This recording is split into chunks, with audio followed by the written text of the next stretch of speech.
So basically ये है अपना lecture number 2 of standard costing. इसमें अपन इलस्ट्रेशन नंबर 4 पे आ जाते हैं, राइट। देखते हैं इलस्ट्रेशन नंबर 4 क्या दे रखा है। एक वेल नोन फुटवेयर कंपनी है, is a shop that focuses on shoes for various sports and activities like jogging, cricket, tennis and hockey. मतलब अपन क्या करते हैं, जूते बनाते हैं। इसने बता रखा है कि भाई Busted profit is calculated considering an average selling price of 500। मतलब मेरा जो है सेलिंग प्राइस कितना रहेगा 500। मेरा average cost per pair of shoes कितना है 350 है। फिर ये कह रहा है कि supervisor has description in staffing in setting the prices. मतलब सुपरवाइजर के पास बेसिकली क्या है, डिस्क्रिप्शन है, मतलब उसकी मर्जी है कि वो क्या करे, कितने लोगों को रखेगा, कितना प्राइस सेट करेगा। यूजुअली जो कंपनी है उसमें अपन क्या करते हैं, एक बंदे को हायर करते हैं या फिर लेबर को हायर करते हैं for 650 hours per month at a Busted rate of 125 per hour. मतलब अपन जो है लेबर को हायर करते हैं कि भाई एक महीने में आपको जो है 650 घंटे काम करना है और रेट है मेरा 125 in addition to the base wages. ठीक है, जो सेल्स स्टाफ है, सेल्स स्टाफ को अपन क्या करते हैं 5.5% कमीशन ही प्रोवाइड करते हैं। Moreover the staffing levels are not expected to change in response to a little change in the shoe sales. ये कह रहा है कि सितंबर मंथ के लिए हमने हमारा जो बस्टेड सेल्स था वो 2250 पर शेयर पर पेयर ऑफ शूज था एंड 650 स्टाफिंग आवर्स था सेम। एक्चुअल रिजल्ट मुझे बता रखा है इतना। तो एक्चुअल रिजल्ट में क्या हुआ कि भाई मैंने 2500 जूते बेचे, मेरा रेवेन्यू इतना आ रहा है, कॉस्ट ऑफ सेल्स मेरा इतना है, cost of shoes not sales. ठीक है, फिर स्टाफ का मेरा एडिशनल पेमेंट, मतलब कमीशन की बात कर रहा है, कमीशन मेरा जो है कितना है 66,000।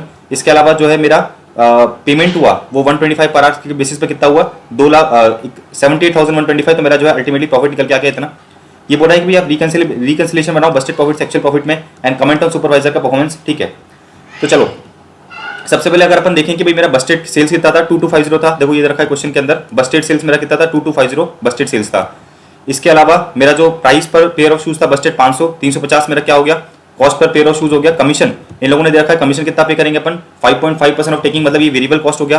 तो 500 का 5.5% हो गया 27.5। तो मेरा कंट्रीब्यूशन कितना निकल के आया 122.5। अच्छा, इधर अपन ने वो कंसिडर क्यों नहीं करा जो अपना ये पेमेंट है लेबर का, क्योंकि ये लेबर का जो पेमेंट है ये फिक्स नेचर का है, ये फिक्स नेचर का खर्चा है, ये मेरा वेरिएबल नेचर का खर्चा नहीं है, इसलिए अपन ने जो है इसको कंट्रीब्यूशन निकालने के लिए इंक्लूड नहीं करा। अच्छा, रेवेन्यू कितना हो जाएगा मेरे 2250 शूज है इंटू 500 कर दो, ये मेरा आ जाएगा 11,25,000। कॉस्ट ऑफ शूज की बात करें तो कॉस्ट ऑफ शूज कितना बता रखा है इन लोगों ने 350 दे रखा है, तो 2250 इंटू 350 कर दो। ठीक है, फिर ये एडिशनल पेमेंट जो है क्या हो जाएगा 2250 इंटू 27.5। और स्टाफ का पेमेंट कितना करा अपन ने, स्टाफ का पेमेंट देखो ये दे रखा है ना कि भाई 650 घंटे पेमेंट करना है इंटू 125। तो 650 इंटू 125 करो कितना आ रहा है 650 इंटू 125 करोगे तो आपका आ जाएगा 81250। तो मेरा बस्टेड प्रॉफिट हो गया 194375। एक्चुअल में मेरा प्रॉफिट कितना दे रखा है 2500 मेरा क्या है बेसिकली 2500 मैंने सेल करा है। और ये देखो एक्चुअल में प्रॉफिट ने खुद ही निकाल रखा है, तो 2,30,875 मेरा क्या है एक्चुअल में प्रॉफिट है। रिकंसिलेशन बनाने को बोला है तो देखो बस्टेड प्रॉफिट कितना है 194375। तो ये हो गया 194375, एक्चुअल प्रॉफिट है इतना। अब बेसिकली अपन क्या करना है, अपने को एक रिकंसिलेशन स्टेटमेंट बनाना है।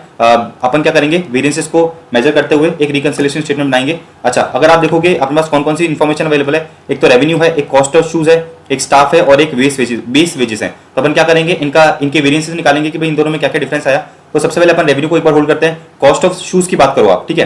देखो कॉस्ट ऑफ शूज का मैंने वेरिएंस निकाला, सीधी सी बात अपन क्या निकालेंगे कि भाई मेरा एक्चुअल में मेरा बस्टेड मेरा जो है स्टैंडर्ड कॉस्ट कितना लगना चाहिए था, एक्चुअल कॉस्ट कितना लगा इनटू एक्चुअल क्वांटिटी। तो मुझे ये बताओ कि भाई स्टैंडर्ड कॉस्ट कितना लगना चाहिए था। तो अगर आप लॉजिकली देखो तो मुझे जो है 350 में खरीद के लाना चाहिए था, लेकिन मैं खरीद के कितने में लाया 330 में खरीद के लिया है इंटू एक्चुअल सेल्स क्वांटिटी कितनी है 2500। तो कितना हो जाएगा 50,000। 50,000 मेरा क्या हो गया फेवरेबल हो गया, तो ये हो गया 50,000 फेवरेबल। तो अपन इधर ले चलते हैं, देखो 50,000 फेवरेबल मेरा क्या निकल के आ गया शू कॉस्ट वेरियंस।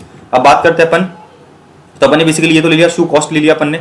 एडिशनल पेमेंट की बात करो, देखो एडिशनल पेमेंट अपने को बेसिकली करना कितना था एक यूनिट पे जो है 27.5 का करना था, लेकिन मैंने एक्चुअली में कितना करा 26.4 इंटू कर दो आप एक्चुअल सेल्स क्वांटिटी। तो कितना हो जाएगा ये 27.5 माइनस 26.4 इंटू 2500। ठीक है 2750, ये हो गया 2750। देखो ये निकल के आ गया 2750 फेवरेबल।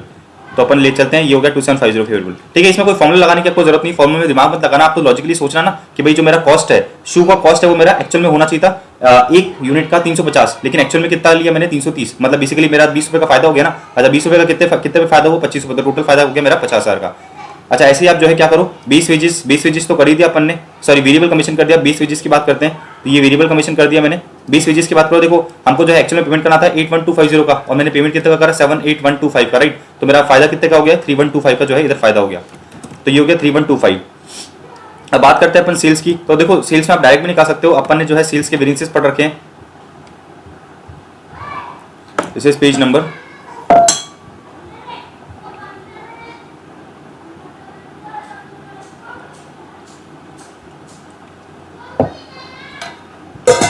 देखो बेसिकली अपन ने 3 वेरिएंसेस पढ़े थे सेल्स के, एक तो टर्नओवर पे था, ठीक है, और उसके बाद एक कंट्रीब्यूशन पे था, और बेसिकली एक जो है मार्जिन पे था। अब आप पूछ सकते हो कि भाई इस क्वेश्चन में अपन को पता कैसे चलेगा कि भाई सेल्स का कौन सा यूज करना है। तो जस्ट इसके ऊपर टॉपिक दे रखा था ना, वो था अब्जॉर्प्शन कॉस्टिंग वाला, मतलब बेसिकली ये कंट्रीब्यूशन वाला जो है टॉपिक दे रखा था, तो ये उसने इसके बेसिस पे इलस्ट्रेशन दिया है। तो आपको जो है जनरली वो क्वेश्चन के अंदर मेंशन करेगा, लेकिन क्योंकि ये इलस्ट्रेशन था तो टॉपिक के बाद दे रखा है, तो अपन को ये अज्यूम करना पड़ेगा कि भाई ये जो इलस्ट्रेशन है ये कंट्रीब्यूशन वाले का पूछ रहा है अपन से, राइट। अच्छा अब देखो मैं आपको ले चलता हूँ कंट्रीब्यूशन पे, कंट्रीब्यूशन का वेरिएंसेस। तो सेल्स कंट्रीब्यूशन वेरिएंस का फॉर्मूला बनता है ये, तो अगर आप ये फॉर्मूला लगाओगे तो आंसर आपका जो है आ जाएगा। लेकिन इन लोगों ने क्या कर रखा है, इन दो को कर रखा है, मतलब बेसिकली एक तो ये कैलकुलेट करा है और ये कैलकुलेट करा है, इसका टोटल ये होता है। तो अगर अपन डायरेक्ट भी ये कैलकुलेट करें तो आंसर अपना निकल के आ जाएगा, बट क्योंकि आईसी ने ये फॉलो कर रखा है अपन भी फॉलो कर लेते हैं, कोई बात नहीं, एक ही बात है। तो देखना अपन को सबसे पहले क्या करना है, sales contribution price variance formula क्या होता है, actual contribution minus budgeted contribution into actual sales quantity. और सेल्स कंट्रीब्यूशन वॉल्यूम वेरिएंस का फॉर्मूला क्या होता है, actual sales quantity minus budgeted sales quantity into budgeted contribution. चलो तो सबसे पहले अपन निकालते हैं sales contribution volume variance. Sales contribution volume variance ये रहा। सेल्स कंट्रीब्यूशन वॉल्यूम वेरिएंस कैसे निकालोगे आप, सेल्स कंट्रीब्यूशन वॉल्यूम वेरिएंस का फॉर्मूला है actual sales quantity minus budgeted sales quantity. तो एक्चुअल सेल्स क्वांटिटी कितनी है मेरी 2500 माइनस बजटेड सेल्स क्वांटिटी कितनी थी 2250 इनटू मुझे क्या करना है, बजटेड कंट्रीब्यूशन निकालना है। देखो बजटेड कंट्रीब्यूशन कितना आ रहा है आपका, बजटेड कंट्रीब्यूशन ये रहा, बजटेड कंट्रीब्यूशन आपका है 122.5, तो कर दो 122.5 निकालो, इसका आंसर ये आएगा आपका 30,625, ठीक है। तो ये मेरा हो गया 30,625। इसके बाद अपन को निकालना है सेल्स कंट्रीब्यूशन प्राइस वेरिएंस। तो अपने नीचे एक फॉर्मूला पढ़ रहा था, अगर आपको ध्यान हो कि भाई sales price variance equals to sales margin price variance equals to sales contribution price variance. तो आईसीए ने बेवकूफ आईसीए ने क्या कर रखा है, बेसिकली क्या कर रखा है, सेल्स प्राइस वेरिएंस निकाल रखा है। तो अगर अपन सेल्स कंट्रीब्यूशन प्राइस वेरिएंस निकाले तो भी बात एक ही, क्योंकि ये तीनों तो क्या होते हैं, बराबर होते हैं, ठीक है। तो आईसीए ने क्या कर रखा है, सेल्स प्राइस वेरिएंस निकाल रखा है, लेकिन अगर अपन सेल्स कंट्रीब्यूशन प्राइस वेरिएंस निकाले तो भी अपना आंसर सेम ही आएगा। तो चलो अपन तो निकालेंगे sales contribution price variance. Sales contribution price variance क्या होता है, actual contribution minus budgeted contribution into actual sales quantity, right. क्या होता है फॉर्मूला, इसको और कर देते हैं अपन। अपना फॉर्मूला है actual contribution minus budgeted contribution, इधर मैं लिख देता हूं, actual contribution minus budgeted contribution into actual sales quantity, right. Actual sales quantity, actual sales quantity मुझे पता है 2500 है, बजटेड कंट्रीब्यूशन मुझे पता है कितना है 122.5, 122.5 मेरा क्या है बजटेड कंट्रीब्यूशन। अच्छा एक्चुअल कंट्रीब्यूशन क्या होता है, देखो एक्चुअल कंट्रीब्यूशन नीचे दे रखा है मैंने। एक्चुअल कंट्रीब्यूशन का फॉर्मूला होता है actual selling price minus budgeted variable cost, ठीक है। तो मुझे बताओ एक्चुअल सेलिंग प्राइस कितनी है, एक्चुअल सेलिंग प्राइस है मेरी 480, है ना, minus budgeted variable cost. Budgeted variable cost मतलब बजटेड वेरिएबल कॉस्ट कितना है 350, और तो ये हो गया 350 मैंने लेस करा, और लेस करा मैंने 27.5। तो निकालो कितना आ रही है एक्चुअल कंट्रीब्यूशन, 480 माइनस 350 माइनस 27.5 कितना हो गया ये 102.5। तो ये करो 102.5 करोगे तो ये जो है आपका आ जाएगा 50,000 एडवर्स। तो ये हो गया 50,000 एडवर्स। तो अपन क्या करेंगे, दोनों को मर्ज कर देंगे। तो 30,625 फेवरेबल, देखो ये रहा 30,625 फेवरेबल लिख लिया अपन ने, और इसके अलावा 50,000 एडवर्स, ये हो गया 50,000 एडवर्स, ये हो गया 50,000 एडवर्स। तो जिस तरह ये आप क्या करोगे, बेसिकली रिकंसाइल करा दोगे कि भाई बजटेड प्रॉफिट उतना होना चाहिए था, लेकिन क्योंकि वेरिएंसेस ये आए तो मेरा एक्चुअल प्रॉफिट निकल के आ गया इतना। तो इन दोनों को आप कंबाइन भी करके निकाल सकते हो। कंबाइन करके कैसे निकालोगे, कंबाइन करके बेसिकली आपको निकालना पड़ेगा ये वाला, डायरेक्ट अगर फॉर्मूला यूज कर दोगे तो आपको जो है कंबाइन करके निकाल पाओगे, ठीक है। तो ये रिकंसिलिएशन के क्वेश्चन अपने एग्जाम में आने वाले हैं नहीं है, जनरली पूछेगा नहीं, बेसिकली ये आपसे एग्जाम में एमसीक्यू में डायरेक्ट पूछेगा कि भाई ये नाम दे देगा कि भाई इसका वेरिएंस निकालो, ये नाम दे देगा इसका वेरिएंस निकालो, ये नाम दे देगा इसका वेरिएंस निकालो। तो ज्यादा टेंशन मत लेना कि भाई इन लोगों ने जो है आईसीए ने ऐसा उलट सुलट क्यों कर रखा है, ठीक है। तो ये हो गया अपना क्वेश्चन नंबर, राइट, ये हो गया अपना question number, I mean illustration number 4, right. अब आ जाते हैं इलस्ट्रेशन नंबर 5 पे।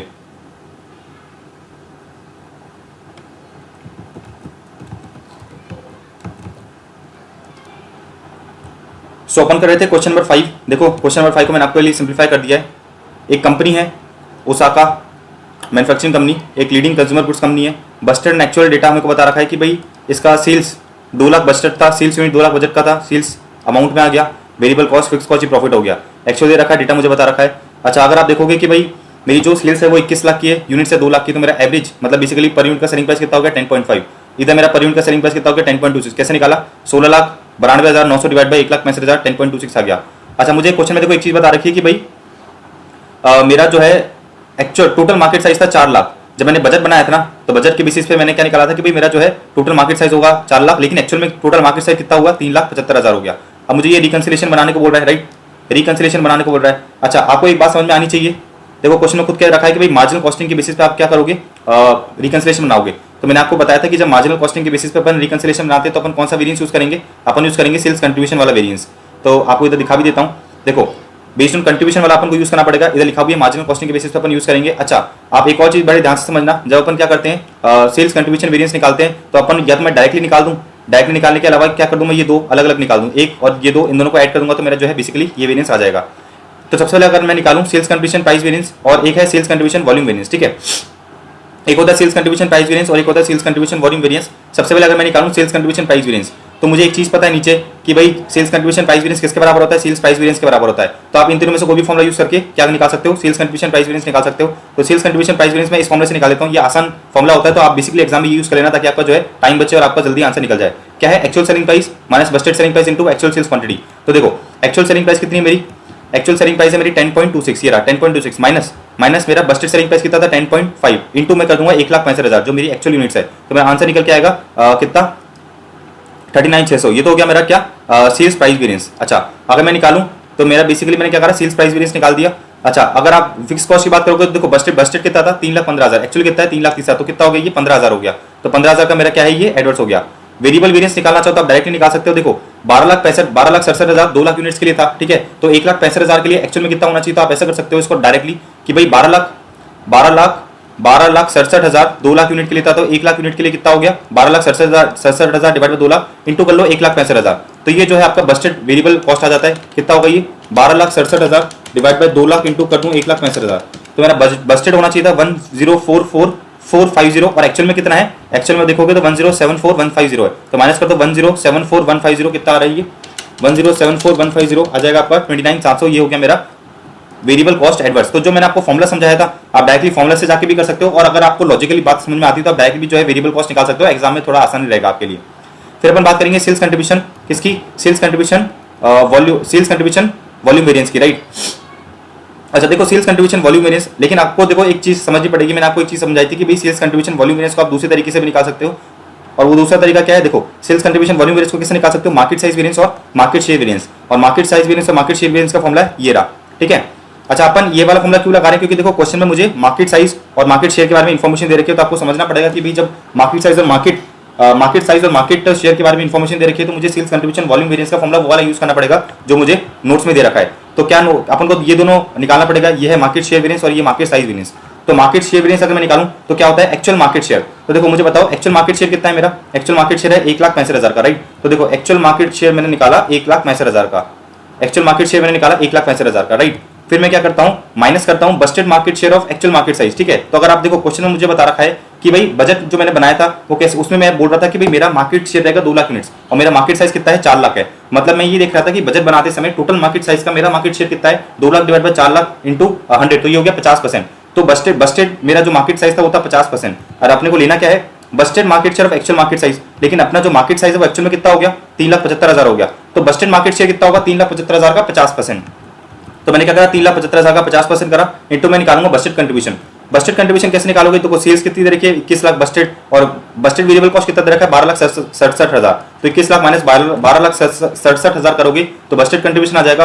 बजटेड कंट्रीब्यूशन को बजटेड यूनिट से डिवाइड करोगे तो 2 लाख से डिवाइड करोगे तो आपका बजटेड कंट्रीब्यूशन पर यूनिट आ जाएगा। तो बजटेड कंट्रीब्यूशन पर यूनिट से मैंने मल्टीप्लाई करा तो मेरा जो है निकल के आ गया 93,825 क्या निकल के आया मेरा मार्केट शेयर वेरिएंस, ठीक है। 93,825 जो है मेरा निकल के आया मार्केट शेयर वेरिएंस। तो ये हो गया देखो 93,825 मेरा हो गया मार्केट शेयर वेरिएंस, ठीक है। मार्केट शेयर वेरिएंस निकल के आ गया मेरा 93,825, ऑलराइट।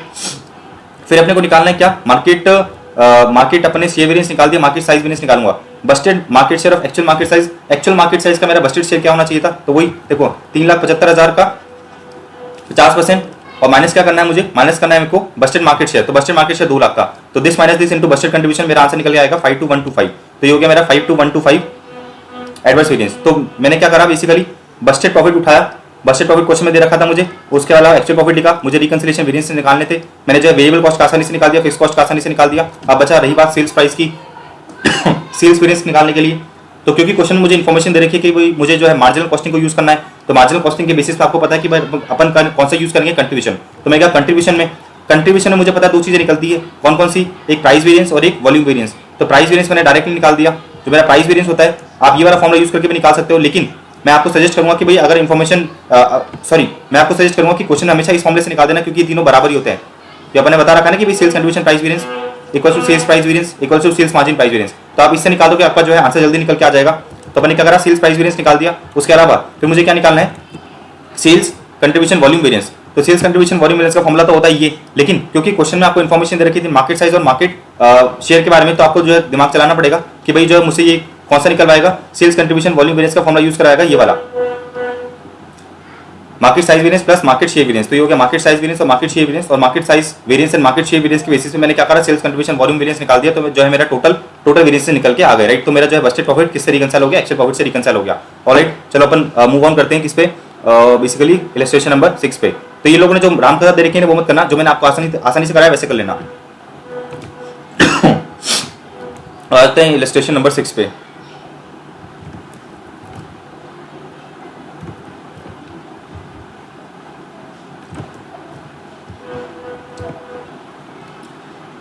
देखना इलस्ट्रेशन नंबर 6 क्या दे रखा है अपने को। इलस्ट्रेशन नंबर 6 बता रखा है एक कंपनी है जो मैन्युफैक्चर करती है 3 केमिकल्स 1 2 3। एक्सट्रैक्ट्स हमें बता रखे हैं बजटेड कि भाई मेरी सेल्स क्वांटिटी होनी चाहिए इतनी, selling price, labour, material and variable overhead cost. फिर इसने कहा कि भाई budgeted direct labour are cost जो है कितने का है, 160 का है, मतलब 1 घंटे के लिए मैं जो है लेबर को 160 रुपये पे करता हूँ। अच्छा, अगर आप इसका सेल्स क्वांटिटी देखोगे तो टोटल कितना हो जाएगा, 1000 प्लस 3250 प्लस 750 5000। एक्चुअल रिजल्ट मुझे सेम बता रखे हैं ऊपर से नीचे। फिर से बता रखा है कि भाई actual direct labour are cost कितना दे रखा है, 150। फिर से बता रखा है कि जो वेरिएबल ओवरहेड है, एक्चुअल वेरिएबल ओवरहेड कॉस्ट पर डायरेक्ट लेबर आर कितना था, 20। मतलब बेसिकली मैं जो वेरिएबल ओवरहेड है उसको लेबर आर के बेसिस पे रिकवर कर रहा हूँ। हम जिट सिस्टम फॉलो करते हैं। इसने कहा कि सेल्स मिक्स वेरिएंस निकालो, सेल्स क्वांटिटी वेरिएंस निकालो इन टर्म्स ऑफ कंट्रीब्यूशन, ठीक है। तो कंट्रीब्यूशन की इसने बात करी, तो मतलब मुझे क्या करना पड़ेगा, अपने नोट्स में जाके इधर ढूंढना पड़ेगा कि भाई सेल्स कंट्रीब्यूशन वेरिएंस कहाँ है। अच्छा, सेल्स कंट्रीब्यूशन वेरिएंस में मुझसे पूछा है ये सेल्स मिक्स वेरिएंस निकालो, और ये जो है सेल्स कंट्रीब्यूशन क्वांटिटी वेरिएंस निकालो। अच्छा, सेल्स कंट्रीब्यूशन मिक्स वेरिएंस का फॉर्मूला क्या होता है, actual sales quantity minus revised sales quantity into budgeted proportion, revised sales quantity into budgeted proportion into budgeted contribution. तो देखो सबसे पहले अपन निकालते हैं बजटेड कंट्रीब्यूशन। मुझे इन्फॉर्मेशन दे रखी है कि भाई मेरा सेलिंग प्राइस कितना है, 17600। अच्छा, और मुझे पता है कि भाई मटेरियल कॉस्ट मेरा इतना है, लेबर कॉस्ट इतना है, वेरिएबल ओवरहेड कॉस्ट इतना है। तो अगर मैं 17600 में से ये सब माइनस कर दूं तो मुझे क्या मिल जाएगा, बजटेड कंट्रीब्यूशन मिल जाएगा 6080। ऐसे मैंने तीनों का निकाल दिया, राइट। अच्छा, अब मुझे चाहिए क्या, सेल्स कंट्रीब्यूशन मिक्स वेरिएंस, मुझे चाहिए एक्चुअल सेल्स क्वांटिटी। तो एक्चुअल सेल्स क्वांटिटी तो मुझे पता है ना कितनी है, देखो 900 3875 एंड 975। तो हो गया 900 3875 माइनस 900 3875 और 975।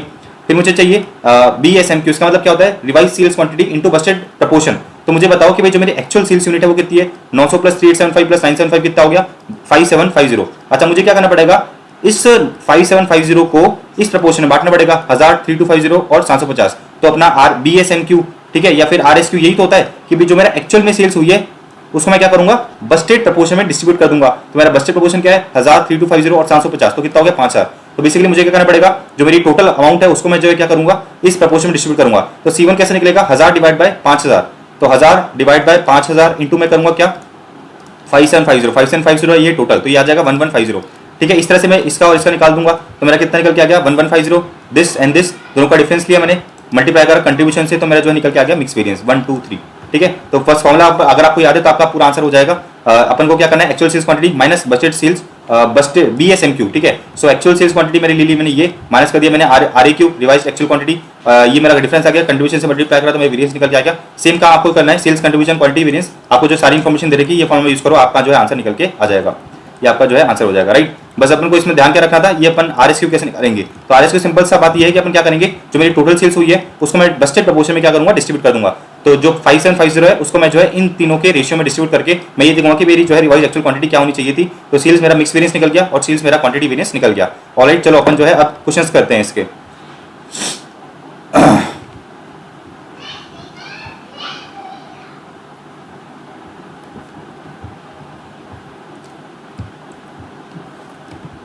इसको चलते 45।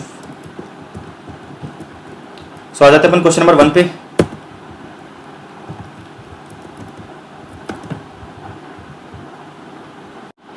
सो अपन स्टार्ट करते हैं इलस्ट्रेशन नंबर 1 से। देखो इलस्ट्रेशन नंबर 1 पे आ जाओ। इलस्ट्रेशन नंबर 1 में अगर आप देखोगे तो आपको पूछ रखा है कोई traditional variance analysis and an approach which distinguishes planning and operational variances. तो आप जो है क्या करना, इसका जो पिछला लेक्चर है उसमें अपन एग्जाम्पल नंबर 1 करा रखा है, तो एग्जाम्पल नंबर 1 जो कर रखा है वो कर लेना, पहले वो करना, उसका ये एग्जाम्पल नंबर 1 के बाद क्वेश्चन नंबर 1 करना। डिक्टो सेम है, कुछ भी अलग नहीं, बस फिगर्स अलग है, तो अपन इसमें टाइम वेस्ट नहीं कर रहे हैं बेसिकली। जो अपना क्वेश्चन नंबर 2 है ना, ये भी एग्जाम्पल नंबर 1 से पूरा डिक्टो मैच करता है। तो जो है आप एग्जाम्पल नंबर 1 कर लिया आपने, तो ये क्वेश्चन नंबर 2 भी ट्राई कर लेना, पूरा डिक्टो सेम है, कुछ अलग नहीं, बस फिगर्स अलग है। आ जाते हैं क्वेश्चन नंबर 3 पे। देखो क्वेश्चन नंबर 3 मुझे क्या बता रखा है, एक कंपनी है, एक कंपनी क्या करती, एक कंपनी ने बजट बनाया कि हम 2000 यूनिट बेचेंगे। फिर उसने जो है बजटेड डेटा दिया कि भाई सेल प्राइस है मेरी इतनी, मेरा सर्किट का कॉस्ट लगेगा कितना, 10 यूनिट लगेगी, एक यूनिट को बनाने में 10 यूनिट लगेगी एट द रेट ऑफ 2.5, और सर्किट डिजाइनर एक यूनिट को बनाने में 6 घंटे लगेंगे, एंड जो उनको मैं जो है पे करूंगा ₹2 पर आवर, तो ये हो गया 25/12। तो मेरा जो स्टैंडर्ड कंट्रीब्यूशन पर यूनिट निकल के आ गया 13। फिर एक्चुअल रिजल्ट मैंने निकाले, एक्चुअल रिजल्ट कितने निकल के आया कि भाई मेरी जो टोटल सेल्स है वो है 1,58,000 की, नंबर ऑफ यूनिट है 2000, तो मेरा पर यूनिट का सेलिंग प्राइस कितना है 79। फिर इन लोगों ने बता रखा है प्रोडक्शन कॉस्ट 97,200, ठीक है, डिवाइड बाय 21,600 करूंगा तो पर यूनिट का निकल के आएगा 4.5। ऐसे ही मेरा सर्किट डिजाइन का पर यूनिट का कॉस्ट निकल के आएगा कितना 3, एंड एक्चुअल कंट्रीब्यूशन हो गया मेरा 26,000। तो लॉजिकली अगर आप देखोगे तो जो मेरा बजट था, मेरा बजट ये कहता था कि आप जो है 2000 यूनिट बेचोगे और कमाओगे कितना 13 का कंट्रीब्यूशन, 2000 इंटू 13 करा तो कितना आया मेरा ही 26,000, और एक्चुअल में आपने कमाया 26,000 ही। तो जो मैनेजर बोल रहा है ना, मैनेजर ये बोलता है कि भाई जो हमारा बजट था, जो हमारा एक्चुअल रिजल्ट है वो 26,000 मैच कर रहा है, आप जो है वेरिएंस एनालिसिस करके आप वेरिएंस एनालिसिस मत करो, ठीक है। ये तो मैनेजर का आर्गूमेंट है, लेकिन कुछ इन्फॉर्मेशन दे रखी है अपने को, और वो इन्फॉर्मेशन क्या दे रखी है, इन्फॉर्मेशन मुझे ये बता रखी है कि मार्केट में जो है अपन क्या कर सकते थे, इसको 82.5 पे बेच सकते थे, लेकिन अपन ने एक्चुअल में बेचा कितने पे है, एक्चुअल में बेचा है 79 पे, ठीक है। मतलब मुझे इन्फॉर्मेशन दे रखी है कि भाई मार्केट में जो है ये प्राइस, ये जो है जो मेरा प्रोडक्ट है वो 82.5 पे बिक सकता था, लेकिन मैंने एक्चुअल में बेचा है 79 पे, राइट। फिर मुझे बता रखा है कि जो अपना सर्किट एक्स का कॉस्ट लगा है ना वो लगा है 4.5, ठीक है, लेकिन मार्केट में जो है 4.25 पे अवेलेबल था। मतलब बेसिकली अगर मैं चाहता तो 4.25 पे खरीद सकता था, लेकिन मैंने एक्चुअल में खरीदा कितने पे 4.5 पे। अच्छा, उसके बाद क्या हुआ, जो मेरी लेबर आर की रेट है, वो मैंने लगाई है 3, 1 घंटे के लिए मैंने जो है उसको 3 रुपये दिए हैं, लेकिन मार्केट में क्या हो रहा है, मार्केट में जनरल ट्रेंड चल रहा है कि भाई मैं उसको जो है क्या करता हूँ 1 घंटे के लिए 3.125 पेमेंट करता हूँ। सो बेसिकली अपने से क्वेश्चन ये पूछ रहा है कि भाई आप जो है एनालिसिस करके बताओ कि जो मैनेजर आर्ग्यू कर रहा है वो सही है कि नहीं है, ठीक है। तो मैनेजर क्या बोल रहा है कि भाई देखो हमारा बजट प्रॉफिट था 13,000, आपने एक्चुअल में कमाया 13,000, तो मेरा जो परफॉर्मेंस है वो एकदम सही है, लेकिन हम कहेंगे कि भाई देखो ऐसी बात नहीं है, आप जो है क्या कर सकते थे, 82.5 पे बेच सकते थे, लेकिन आपने बेचा नहीं, ठीक है। फिर आप जो है खरीद के ला सकते थे 4.25 पे, लेकिन आप खरीद के लाए 4.5 पे। क्या खरीद के लेके आए, सर्किट एक्स। उसके बाद जो मैंने लेबर को पेमेंट करा है वो आप पेमेंट आपने एक्चुअल में करा है 3 का, लेकिन मार्केट में चल रहा है कितना 3.125, मतलब इधर मैनेजर जो है क्या हुआ है, एफिशिएंट हुआ है। सो बेसिकली हम एनालाइज करेंगे कि भाई आप ओरिजिनल स्टैंडर्ड मेरा ये था मेरा ओरिजिनल स्टैंडर्ड, ये हो गया मेरा रिवाइज स्टैंडर्ड, और ये मेरा हो गया एक्चुअल रिजल्ट। इसके बेसिस पे मैं एनालाइज करूंगा। अच्छा, तो सबसे पहले अपन ये देखें 26,000 का मेरा क्या है बजट कंट्रीब्यूशन, एक्चुअल कंट्रीब्यूशन ही मेरा 26,000 आया। अच्छा, ऐसा क्यों हुआ, तो अपन ये देखेंगे कि भाई जो अपना सेल्स प्राइस वेरिएंस है ना, जो सेल्स प्राइस वेरिएंस की अगर मैं बात करूं तो देखो अपन को बेचना कितने पे चाहिए था 50 पे, लेकिन मैंने बेचा कितने पे 79 पे, मतलब मुझे फायदा कितना हुआ 79 माइनस 50 इंटू 2000, तो मेरा जो 58,000 का क्या निकल के आ गया, फेवरेबल वेरिएंस निकल के आ गया। ये तो हो गया सेल्स प्राइस वेरिएंस, इधर तक बात समझ में आई। अच्छा, फिर अपन बात करते हैं सर्किट की। देखो सर्किट आप खरीद के कितने पे लाते, आपको लाना चाहिए था 2.5 पे, लेकिन आप लेके कितने पे आए, आप लेके आए 4.5, मतलब एडवर्स हुआ ना ये, तो 2.5 माइनस 4.5 इंटू एक्चुअल यूनिट्स 21,600 कितना हो गया 43,200। ये हो गया सेल्स, ये हो गया सर्किट का यूसेज वेरिएंस की बात करें तो आपको जो यूज करना चाहिए था कितना, आप जो है 1 यूनिट के लिए यूज करते 10 यूनिट, ठीक है, 1 यूनिट को बनाने के लिए 10 यूनिट यूज करते, मतलब टोटल 20,000 के लिए आप कितने यूज करोगे 20,000 यूनिट आपको यूज करने चाहिए थे, आपने यूज कितने करे 21,600, तो 20,000 मैंने 21,600 अगर मैंने करा तो मेरा कितना निकल के आया 4,000 एडवर्स। फिर अगर मैं बात करूं मैंने पेमेंट कितने का कराया, 1 घंटे के लिए मैंने पेमेंट कराया 2 रुपया, सॉरी 1 घंटे के लिए मेरे को पेमेंट करना चाहिए था 2 रुपया, 1 घंटे के लिए मैंने पेमेंट कराया 3 रुपया, तो 2 माइनस 3 इंटू कितना करूंगा 11,600, 2 माइनस 3 इंटू मैंने करा 11,600, कितना निकल के आया 11,600 एडवर्स। फिर अगर मैं बात करूं यूसेज की, तो आप लॉजिकली देखो कि भाई 1 यूनिट को बनाने में 6 घंटे लगने चाहिए थे, तो 2000 यूनिट को बनाने में कितने घंटे लगने चाहिए थे 12,000, मेरे एक्चुअल में कितना लगे 11,600, तो 12,000 माइनस 11,600 इंटू 2 ये कितना हो गया 800 फेवरेबल। तो लॉजिकली हुआ ये है कि भाई जो आपके एडवर्स वेरिएंस थे वो आपके सेल्स वेरिएंस से क्या हो गए, ऑफसेट हो गए, इसकी वजह से आपका जो है कंट्रीब्यूशन कितना हो गया, मैच कर गया, इसकी वजह से आपका जो है कंट्रीब्यूशन 26,000 से 26,000 मैच कर गया। तो मैनेजर ये बोल रहा है कि भाई 26,000 से 26,000 मैच कर गया, मैं बहुत एफिशिएंट हूं, लेकिन हम बताएंगे कि भाई आप एफिशिएंट नहीं हो, क्यों एफिशिएंट नहीं हो, अपन आगे देखते हैं। अच्छा, ये अपने क्या करा, जो अपने उधर बेसिक फॉर्मूले देखे थे ना, वही है कि भाई material price variance, material usage variance, ये क्या है labour price variance and labour efficiency variance, ठीक है। तो जो अपने फॉर्मूले उधर देखे थे वही है, उधर जाना नोट्स में फॉर्मूला का एप्लीकेशन देखना, और वही अपन ने इधर यूज कर रखा है, ठीक है। अब हम बात करेंगे मैनेजर को बोलेंगे देख भाई तेरा ओरिजिनल बजट क्या था, तेरा ओरिजिनल था कि भाई तू 50 पे बेचेगा, मतलब 2,000 यूनिट को तू 50 पे बेचेगा, 1 लाख की तेरी सेल्स होनी थी। फिर हमने कहा कि भाई तू 2 लाख, तेरा ओरिजिनल बजट ये था कि भाई 1 यूनिट को बनाने में 10 यूनिट लगने चाहिए थे, तो 2,000 के लिए कितने लगने चाहिए थे 20,000 इंटू 2.5, 20,000 इंटू 2.5, तो देखो 20,000 इंटू 2.5 तेरा 50,000 का खर्चा होना चाहिए था, ये तेरा क्या है ओरिजिनल बजट है। फिर हम बात करेंगे कि भाई 1 यूनिट को बनाने में 6 घंटे, तो तेरा ओरिजिनल बजट क्या था 2,000 इंटू 6, 12,000 इंटू 2, तो 12,000 इंटू 2 क्या होगा मेरा ओरिजिनल बजट, ये तो हो गया मेरा क्या ओरिजिनल बजट। अब रिवाइज बजट की बात करेंगे, तू सेल कर सकता था, हम कहेंगे भाई तू सेल कर सकता था कितना 2000 इंटू 82.5, मतलब तुमको 1,65,000 पे सेल करनी चाहिए थी, ठीक है। फिर तू 4.25 पे खरीद के ला सकता था, मतलब तेरा रिवाइज स्टैंडर्ड कितना हो गया 85,000। फिर तू 12,000 घंटे का तू है 3.125 पे पेमेंट कर सकता था, तेरा कितना होगा 37,500। तो ये हो गया मेरा रिवाइज, और ये मेरा जो एक्चुअल दे रखा है क्वेश्चन है वो मैंने निकाल दिया। 2000 इंटू 79, 2000 इंटू 7 करा तो 1,58,000, 97,200 और 34,800। तो मैंने तीन चीजें निकाल दी, एक तो मेरा ओरिजिनल स्टैंडर्ड, एक मेरा एक्चुअल रिजल्ट, और फिर मैंने बीच में बताया रिवाइज स्टैंडर्ड। तो हम मैनेजर से क्या कहेंगे, देख इसके लिए तो तू जिम्मेदार नहीं है, इसके लिए तू जिम्मेदार नहीं है, इसके लिए तू जिम्मेदार रहेगा, अपने पढ़ रखा ही है, ठीक है। तो अपन क्या करेंगे, जो अपने ऊपर कैलकुलेशन करी वो मैंने क्या करी, ओरिजिनल स्टैंडर्ड और रिवाइज को कंपेयर करा, और इधर बेसिकली क्या हो रहा है, ये अपन कंपेयर कर रहे हैं रिवाइज को एक्चुअल से। तो मैंने क्या करा, रिवाइज को एक्चुअल से कंपेयर करा, नीचे आ जाते हैं, नीचे मैंने क्या करा है, बेसिकली ओरिजिनल को रिवाइज से कंपेयर करा है। तो अगर आप लॉजिकली देखोगे ओरिजिनल को रिवाइज से कंपेयर कराया तो इसके लिए मैनेजर जिम्मेदार नहीं होता ना, देखो इसके लिए मैनेजर जिम्मेदार नहीं होता। तो अगर आप इधर आपने कैलकुलेशन करा तो आपको पता चला कि 16,500 का फेवरेबल अमाउंट आया है, ठीक है, और इधर मैं देखूंगा तो 16,500 का एडवर्स अमाउंट आया है। तो बेसिकली मैनेजर बच कैसे गया, क्योंकि जो ये 16,500 फेवरेबल था ना, ये मैनेजर के एडवर्स वेरिएंस से ऑफसेट हो गया, इसलिए जो है आपका वेरिएंस 0 हो गया। तो इसलिए मैनेजर जिम्मेदार रहता है। तो हम कहेंगे मैनेजर देख तू एक्चुअल में क्या कर सकता था, तूने एक्चुअल में बेसिकली 16,500 एडवर्स काम करा है, ठीक है, क्योंकि इसके लिए मैनेजर जिम्मेदार रहता है, इसके लिए मैनेजर जिम्मेदार नहीं रहता, इसके लिए मैनेजर जिम्मेदार नहीं रहता। क्यों जिम्मेदार नहीं रहता, क्योंकि ये तो रिवाइज स्टैंडर्ड्स है, रिवाइज स्टैंडर्ड्स मैनेजर के कंट्रोल में नहीं है, ठीक है, रिवाइज स्टैंडर्ड्स मैनेजमेंट के कंट्रोल में नहीं है। तो हम कहेंगे कि भाई तू 82.5 में बेच सकता था, लेकिन तूने बेचा 79 पे, तो इसके लिए तू जिम्मेदार है, मतलब बेसिकली तू तेरी वजह से तो 16,500 का नुकसान हुआ है, ठीक है, लेकिन तू बच इसलिए गया क्योंकि जो तेरा ओरिजिनल और रिवाइज को मैंने कंपेयर करा, ओरिजिनल रिवाइज को जो मैंने कंपेयर करा, ओरिजिनल रिवाइज को कंपेयर करा तो 16,500 का फेवरेबल आ गया, ठीक है। तो मैनेजर से कहेंगे भाई देख तू जिम्मेदार रहेगा किसके लिए, 16,500 के लिए, तू और इंप्रूव कर सकता था अपनी परफॉर्मेंस को। हम मैनेजर से कहेंगे कि इसका मतलब हम मैनेजर से बेसिकली ये कहेंगे कि भाई क्योंकि मेरा जो बजट कंट्रीब्यूशन और एक्चुअल कंट्रीब्यूशन सेम है, इसका मतलब ये नहीं है कि तू बहुत एफिशिएंट है, तू बच इसलिए गया क्योंकि फेवरेबल और एडवर्स वेरिएंस बराबर निकले, इसलिए वो क्या हो गए, ऑफसेट हो गए। तो मैनेजर को ये कैलकुलेशन करके बताएंगे ओरिजिनल रिवाइज और एक्चुअल कि भाई देख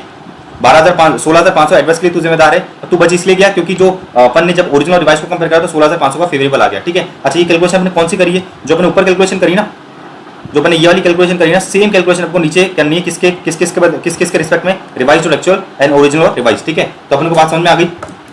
तो मैनेजर से कहेंगे कि भाई देख तू उड़ मत ज्यादा, ठीक है, मैनेजर से कहेंगे कि भाई तू उड़ मत ज्यादा, प्रॉफिट मैच हो गया, इसका मतलब ये नहीं है कि तू एफिशिएंट है, हमने उसको पूरी कैलकुलेशन करके बता दी कि भाई तू बच किस लिए गया, क्योंकि तेरी किस्मत अच्छी थी कि जो है अपना ऑपरेशनल और प्लानिंग वेरिएंस क्या कर गए, मैच कर गए, ऑपरेशनल और प्लानिंग वेरिएंस मैच कर गए, और वो क्या हो गए, एक एडवर्स है एक फेवरेबल है, तो ये ऑफसेट हो गए। तो मैनेजमेंट से कहेंगे कि तू अपनी परफॉर्मेंस को और इंप्रूव कर सकता था, 16,500 एडवर्स निकल के आया है, इसके लिए तू जिम्मेदार रहता है, इसके लिए तू जिम्मेदार नहीं है। तो जो 16,500 फेवरेबल आया ना, इसके लिए तू जिम्मेदार नहीं है, ये जो 16,500 एडवर्स आया इसके लिए तू जिम्मेदार है। इसका मतलब ये है कि भाई तेरे पास तेरी परफॉर्मेंस को और इंप्रूव करने की जरूरत है, और तू ज्यादा उड़ मत, ठीक है। आपको कहानी समझ आ गई। ये हो गया अपना इलस्ट्रेशन नंबर 3, क्वेश्चन नंबर 3। आ जाते हैं क्वेश्चन नंबर 4 पे। आई नो मैं आपको जो है थोड़ा स्पीड में करा रहा हूँ, लेकिन क्योंकि अपने को पता है कि भाई बहुत से बच्चों की परसों एग्जाम है, बहुत से बच्चों की 8 तारीख को एग्जाम है, तो अपन एक ही क्वेश्चन को बहुत डेप्थ में समझ नहीं सकते लिख के, लेकिन आपको मैंने पूरे कॉन्सेप्ट समझा दिए, और उसके अलावा मैंने आपको जो है पूरा फंडा बता दिया कि भाई किस तरह से हो रहा है। तो आप एक बार रिटन प्रैक्टिस करोगे ना, जस्ट एक बार, तो आपको जो है सारे क्वेश्चन हो जाएंगे। एंड क्योंकि ये अपन ने जो एग्जाम्पल 1 करा था उसके बेसिस पे अपन को क्या करना है, ये ओरिजिनल स्टैंडर्ड, रिवाइज स्टैंडर्ड्स और एक्चुअल को कंपेयर करना है, राइट। इसलिए मैंने आपको ये कैलकुलेट करके नहीं बताया, ऊपर वाले जो मैंने कैलकुलेट करा उसी के बेसिस पे जो है आपकी ये वाले कैलकुलेशन हो जाएंगे सारे। तो ऊपर जो कैलकुलेशन करिए सेम कैलकुलेशन अपने नीचे करिए, राइट। अब आ जाते हैं अपन एग्जाम्पल नंबर क्वेश्चन नंबर 4 पे।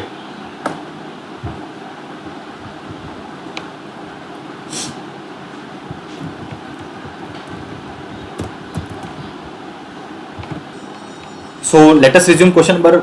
क्वेश्चन नंबर देखो 4 क्या दे रखा है, एक कंपनी है, एक कंपनी जो है क्या करती है, एक प्रोडक्ट बनाती है एग्रो फ्रेश करके। अच्छा, उसमें 2 तरह के केमिकल यूज हो सकते हैं, मतलब एक केमिकल यूज होगा दोनों में से, या तो आप केमिकल ए यूज कर लो, केमिकल बी यूज कर लो, कोई भी एक यूज कर सकते हो।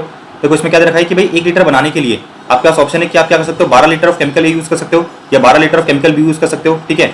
अब इसमें दे रखा है कि भाई कंपनी ने क्या करा, बी को चूज करा क्योंकि बी का प्राइस जो 15 पर लीटर था। अभी क्या रखा है भाई, due to subsequent market movement, market में क्या हो गया, चेंजेस हो गए, जिसकी वजह से प्राइस कितना हो गया, इतना हो गया 15.4 और 16, ठीक है।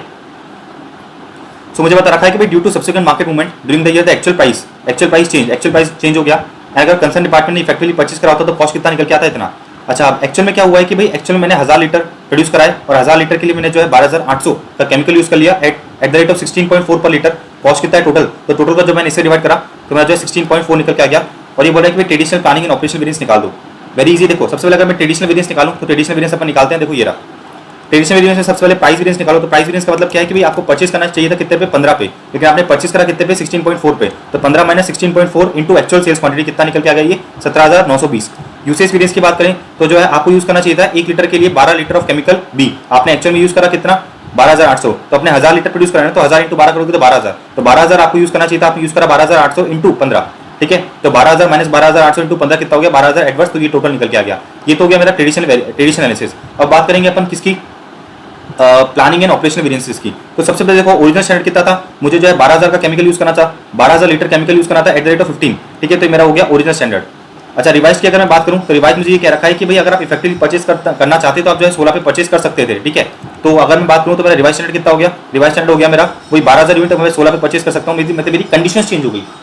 और एक्चुअल मैंने क्या करा है, एक्चुअल स्टैंडर्ड मेरा ये है, एक्चुअल कंडीशन मेरी ये है कि मैंने 12,800 लीटर ऑफ केमिकल यूज करा है एट रेट ऑफ 16.4। तो सबसे पहले अगर मैं बात करूं इधर से लेकर इधर तक के लिए मैनेजमेंट जिम्मेदार रहता है, इधर से लेकर इधर तक के लिए मैनेजमेंट जिम्मेदार नहीं रहता। तो सबसे पहले अपन निकालते हैं ऑपरेशन वेरिएंस, जिसके लिए मतलब मैनेजमेंट जिम्मेदार रहता है। प्राइस वेरिएंस का मतलब क्या है कि भाई 16 माइनस 16.4, मैं 16 में परचेज कर सकता था लेकिन मैंने परचेज करा 16.4 में इंटू 12,800 कितना निकल के आ गया, 5120। और मेरा यूसेज वेरिएंस 12,000 मैं यूज करना चाहता था, मतलब 12,000 में यूज कर सकता था लेकिन मैंने एक्चुअली यूज कितना करा 12,800। तो 12,000 माइनस 12,800 इंटू 16 करूंगा तो मेरा जो है 12,800 क्या निकल के आ जाएगा, यूसेज वेरिएंस। ये सारे फॉर्मुला वही है जो अपन ने एग्जांपल 1 में करे थे और जो अपन ने कॉन्सेप्ट में समझ रखे थे, वही है material usage variance, material price variance, ठीक है, material usage variance, material price variance, right.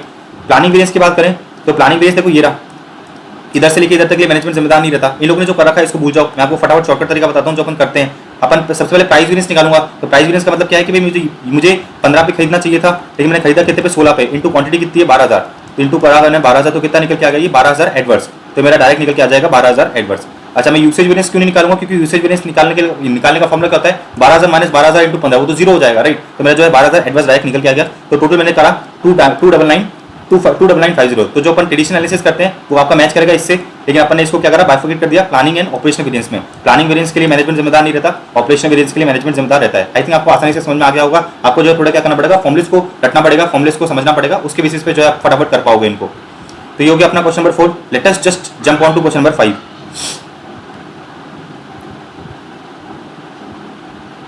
Question number 5,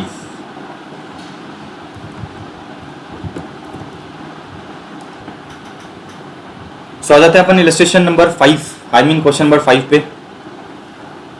देखो क्या देखा है, Krishna is the CFO of the millets.com an internet company that enables customer to order for delivery of different millets by accessing their website. It is concern with the efficiency and effectiveness of the financial function. हमें information क्या क्या मिली है कि भाई एक तो receivable activity है, एक पेबल एक्टिविटी है और एक ट्रैवल एक्सपेंसेस है, ठीक है। इसका ये आउटपुट यूनिट से लेवल है, ये बैच यूनिट है, ये बैच यूनिट है। ये कॉस्ट ड्राइवर मुझे बता रखा है, नंबर ऑफ रेमिटेंसेज, ये हो गया इनवॉइसेस, ये हो गया ट्रैवल क्लेम्स। ये दे रखा है स्टैटिक बजट अमाउंट, ये क्या दे रखा है, रेट पर यूनिट ऑफ कॉस्ट ड्राइवर। तो मुझे जो है रेट पर यूनिट ऑफ कॉस्ट ड्राइवर दे रखी है बजटेड और ये एक्चुअल, ठीक है। बजटेड दे रखी है और मुझे बता रखा है एक्चुअल अमाउंट। फिर मुझे कॉस्ट ड्राइवर बता रखे हैं एक्चुअल, बजटेड और एक्चुअल। फिर पूछा है कि भाई फ्लेक्सिबल बजट वेरिएंसेस निकालने को बोल रहा है, फ्लेक्सिबल बजट वेरिएंसेस निकालने को बोल रहा है और ABC कॉस्टिंग है ये, ठीक है। अपने को इन्फॉर्मेशन दे रखी है कॉस्ट ड्राइवर की और कॉस्ट ड्राइवर रेट की और कॉस्ट ड्राइवर की, ठीक है। तो ये मुझे समझ में आता है क्या है, ये ABC वाला एनालिसिस करवा रहा है अपन से। तो चलो मैं आपको जो है ABC वाले एनालिसिस पे ले गया, variance analysis in activity based costing. इधर मुझे पता है कि भाई फ्लेक्सिबल बजट निकलवा रहा है ये। फ्लेक्सिबल बजट का फॉर्मुला क्या होता है, total standard cost minus total actual cost, ठीक है। Total standard cost minus total actual cost. Total standard cost क्या होता है, standard cost driver rate into standard units of cost driver, ठीक है। और standard unit of cost driver का मतलब क्या है कि भाई एक्चुअल को मैं क्या करूंगा, बजटेड में लेके आऊंगा। तो देखो ये रहा cost driver rate required for actual production. तो भाई एक्चुअल प्रोडक्शन के लिए मुझे कितना कॉस्ट ड्राइवर रेट रिक्वायर्ड था बजट के according, minus actual unit of cost driver into actual cost driver rate. तो सबसे पहले अगर मैं रिसीवेबल एक्टिविटी का निकालता हूँ क्या, सबसे पहले अगर मैं रिसीवेबल एक्टिविटी का निकालता हूँ तो मुझे चाहिए रहेगा क्या, standard unit of cost driver into standard cost driver rate minus actual unit of cost driver. तो मुझे बताओ कि भाई actual unit of cost driver कितना है। क्वेश्चन में देखोगे तो actual unit of cost driver बता रखा है नंबर ऑफ डिलीवरीज कितनी रखी है, 9,48,000। तो क्वेश्चन बता रखा है कि number of deliveries equals to number of remittances. तो 9,48,000 तो मेरा क्या निकल के आ गया, 9,45,000 निकल के आ गया, 9,48,000 निकल के आ गया actual unit of cost driver, ठीक है। तो मैंने करा 9,48,000 actual unit of cost driver into actual cost driver rate. तो देखो एक्चुअल कॉस्ट ड्राइवर रेट मुझे कितना बता रखा है, ये रहा 7.5, ये दे रखा है ना पर रेट पर यूनिट ऑफ कॉस्ट ड्राइवर। तो 7.5 क्या है मेरा actual unit of cost driver, minus करूंगा मैं क्या, standard unit of cost driver into standard cost driver rate. तो स्टैंडर्ड कॉस्ट ड्राइवर रेट तो मुझे पता है कितना है 6.39। तो ये हो गया 6.39 कॉस्ट ड्राइवर रेट इंटू मैं क्या करता हूँ कि ये निकालता हूँ कि standard units of cost driver मतलब एक्चुअल के लिए बजट के बेसिस पे कितना कॉस्ट ड्राइवर लगता। तो मुझे क्वेश्चन में कुछ इन्फॉर्मेशन नहीं दे रखी, तो मैं ये मानूंगा कि भाई एक्चुअल भी जो है 9,48,000 ही लगेगा। ठीक है, एक्चुअल के लिए भी क्या लगेगा, 9,48,000 ही लगेगा। तो मैं क्या करूंगा, बेसिकली 9,48,000 को कंसिडर कर लूंगा क्या, standard units of cost driver. और standard unit of cost driver का मतलब क्या होता है कि भाई एक्चुअल प्रोडक्शन के लिए कितना कॉस्ट ड्राइवर लगता है। मुझे क्वेश्चन में कुछ भी इन्फॉर्मेशन नहीं दे रखी जिससे कि मैं निकाल सकूं कि भाई एक्चुअल प्रोडक्शन के लिए कितना नंबर ऑफ डिलीवरीज लगता, कितना नंबर ऑफ रेमिटेंसेस लगता। तो मैं क्या करूंगा, एक्चुअल को ही जो मानूंगा भाई जो है एक्चुअली लगता, 9,48,000 ही जो है बेसिकली मेरा बजट के अकॉर्डिंग डिलीवरीज या फिर रेमिटेंसेस लगता। तो बेसिकली मेरा जो है फ्लेक्सिबल बजट वेरिएंस कितना निकल के आ गया, 10,52,280, राइट। अब हम बात करते हैं पेबल्स की। देखो पेबल जो है बेस्ट लेवल एक्टिविटी है, पेबल जो है मेरी क्या है, बैच लेवल एक्टिविटी है, इसमें उन लोगों ने बता रखा है। अब देखना पेबल का फॉर्मुला क्या बनेगा, देखो वही बनेगा एक्चुअल, ये सेम फॉर्मुला लगाएंगे अपन। सबसे पहले अपन बात करते हैं actual unit of cost driver. देखो actual unit of cost driver का मतलब क्या होता है कि भाई कितना कॉस्ट ड्राइवर लगा। तो आप ऐसा देखो कि भाई 9,48,000 मैंने यूनिट्स बनाए और मेरा डिलीवरी बैच साइज कितना है, डिलीवरी बैच साइज है मेरा 4.468, ठीक है। सो 9,48,000 डिवाइड बाय 4.468 करता हूं तो मेरा बैचेस कितना निकल के आएगा। देखो 9,48,000 को मैंने डिवाइड करा 4.468 तो मेरा नंबर ऑफ बैचेस निकल के आएगा कितना, 212,175, ठीक है। तो 212,175 क्या हो गया मेरा actual unit of cost driver into actual cost driver rate. तो मुझे रेट तो बता रखी है, देखो क्वेश्चन में रेट बता रखी कितनी है, 28,000, तो मैं क्या करूंगा 2,12,175 इंटू 28। तो मैंने क्या करा 2,12,075 इंटू 2,12,075 इंटू करा 128, ठीक है। ये बात समझ में आई आपको, क्योंकि मुझे बता रखा है क्वेश्चन के अंदर कि अपना जो पेबल है वो बैच लेवल एक्टिविटी है, तो मेरा कॉस्ट ड्राइवर कैसे निकलेगा तो मेरा कॉस्ट ड्राइवर बेसिकली क्या हुआ कि भाई नंबर ऑफ बैचेस मेरा क्या हो गया, कॉस्ट ड्राइवर हो गया, राइट।